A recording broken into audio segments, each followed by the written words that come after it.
Nagsimula ng 58 pesos kada kilo na maximum suggested retail price ng imported na bigas. May ilang sumunod pero lumiit ang kita habang meron namang nagbenta pa rin ng mas mahal. Nasa frontline ng balitang yan si Kari Cator. Dito sa Kamuning Public Market sa Quezon City, nasunod naman ang 58 pesos kada kilo na maximum suggested retail price o MSRP sa imported na premium rice. Yun nga lang, umaaray ang mga retailer gaya ni Javier Villena. 200 pesos na raw ang nawala sa kita niya sa kada kalahating kaban ng inangkat na premium rice. Hindi, tinigil ko muna yung BMM 63, hindi ako na-order. Inuubos ko lamang yung ay anong gagawin, batas, nasunod daang Nabawasan din ang kita ng ilang nagtitinda maging sa ibang palengke. Dito sa Mega Q-Mart, wala rin tayong nakitang imported na premium na bigas na lumampas sa 58 pesos kada kilo. Kaya lang ang ilang nagtitinda, hindi maitanggi na sumunod lang sila sa MSRP kahit na bumaba ang kanilang tubo.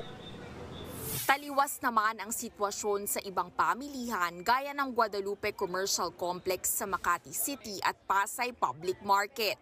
Higit 58 pesos kada kilo pa rin daw ang bentahan dyan ng imported premium rice. Patuloy naman ang pagbabantay ng Department of Trade and Industry sa mga lumalabag.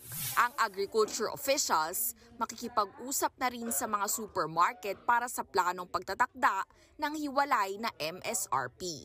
Alam natin na talagang mas mahal ang presyo sa supermarket. Of course, there will be a separate discussion with the supermarkets.